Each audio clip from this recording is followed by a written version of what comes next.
Welcome back to Louisiana Football TV Magazine. I'm your host, Lee Burkeen.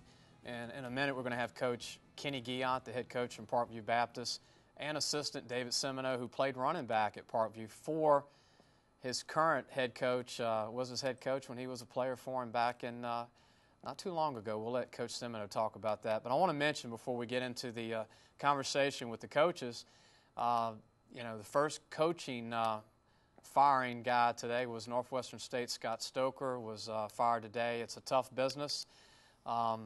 Kenny Guillotte, I mean, that's a school that you're very familiar with. Well, I'm surprised to hear that because I think he ended up 7-5. Yeah. That's not a bad record.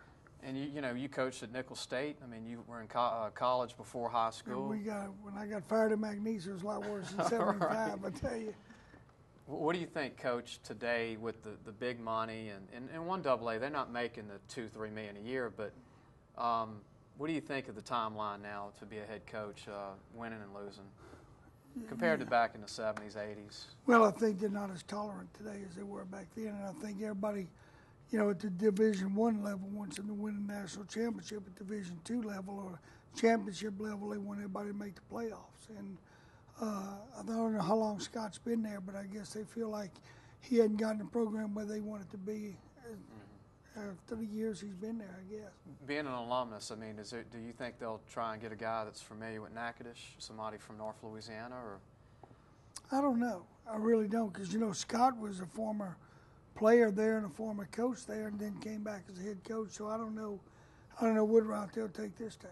Yeah, I know there's 7 or 8 assistant coaches that coach. Some are at Arkansas State with Steve Roberts, who was at Northwestern State as head coach in the past. And this was a tough year, I mean, for Scott. I mean, his dad got out of high school coaching after 35 years at Alexandria High School. His dad has cancer, too. Oh, I didn't even know that. He's fighting cancer. Butch Stoker, one of the great coaches in the state. He's a good friend. Good friend of Vera's coach, and I've made those crazy drives for games where I drive back the same night, watching Ash play Menard, and drive back 3 hours. And he's done a very good job at Ash, and I'm shocked to hear that Scott got fired because I'd been keeping up with it and I'd heard rumors about this guy and that guy, but when I think they beat Southeastern, and I think they won the last game to go 7-5.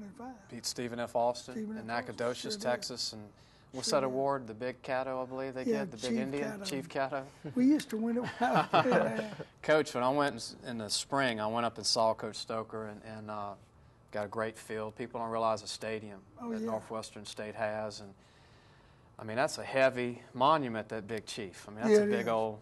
It is, sure is, but that surprises me. It really does. Coach Semino, I want to welcome you to the show. Coach David, thanks for having me. You're sitting here with your boss now, who was your boss when you played for him, right? Yeah, sure was. What's it like to coach with him, and at 17, 16 years old, as a teenager, you're playing for him, and now you're one of the guys on the staff? How does that feel for you? It's really not that big of a difference. Just knowing Coach Guillotte and his heart this whole time, but. Coach has always been, a mentor to me, and for me to be able to come back and work under him again has been an awesome thing. It's funny, my friends will ask me, what's it like to be coaching with Coach Guillotte now? Is it different in the coach's office, I said, no, he's pretty much the same guy that he is all the time. I want to get a story out of you later now. Okay. A good story. But David's always been David's always been mature for his age. He really has, and it was an easy transition when he came to me and said, Coach, I'd like to start helping you guys. And he started out working with the young kids, and his enthusiasm and everything has been great for our program. It really is. And he's done an outstanding job. And last year we put him in charge of special teams. And, I don't even like special teams. Yeah. And he knows that, and he has to fight me. I admire David because he speaks up and he fights for what he believes in, and he's done a great job with special teams this year in spite of me. That's the way I have to say it. But I know you like the O-line. Yeah, I like the O-line. You like the O-line a lot. Coach now, David Semino. I had you in my magazine back in the early days, 12 years ago, but you were running back for Coach. Right. You coach running backs too, right? Sure do. Yeah. Is that an accident or is that a? No, I think that's there, on purpose. It's definitely been a privilege to be able to come back and coach the same position that I played for. Brant who you're going to talk with later on, is doing a great job for us. Has been a starter for us for 3 years, and you know, taking on the same mentality that we like to take on, just tough, hard-nosed running.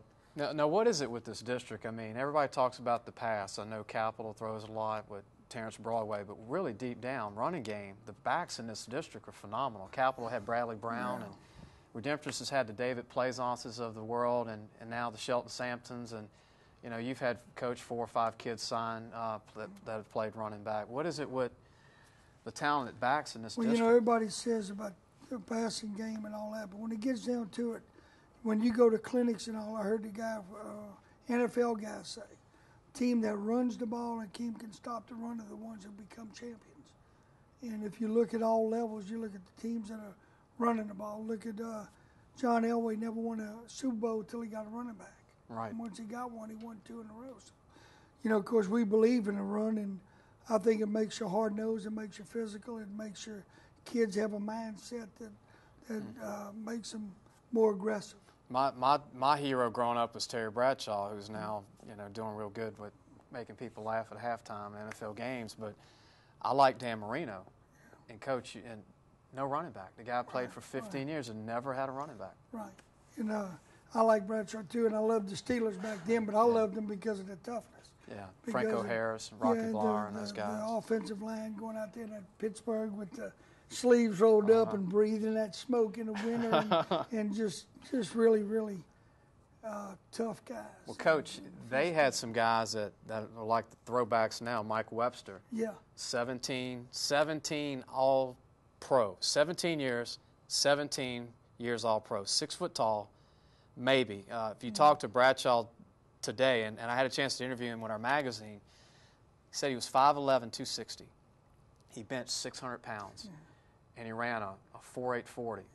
Those are the kind of guys you like in the trenches. 5'11", 260, 270. Or 6'5", 290. Right. Like Cornell Ainsworth is going to come on later. Yeah. But you've had a lot of guys on your O-line that are 5'11", 250, 260. Well, one of the, I shouldn't say worst things, when we first got there, we started getting some big kids in there, and all of a sudden the linemen think they have to be 6'5" and 290, but we've had some very solid football players that have been 5'11", 260 and stuff like that. Coach, we're going to take a break. I know you had Jordan Free sign with SMU last year. You've had Max Holmes. I mean, we can go on and on some of the linemen. We'll ask David about some of the backs.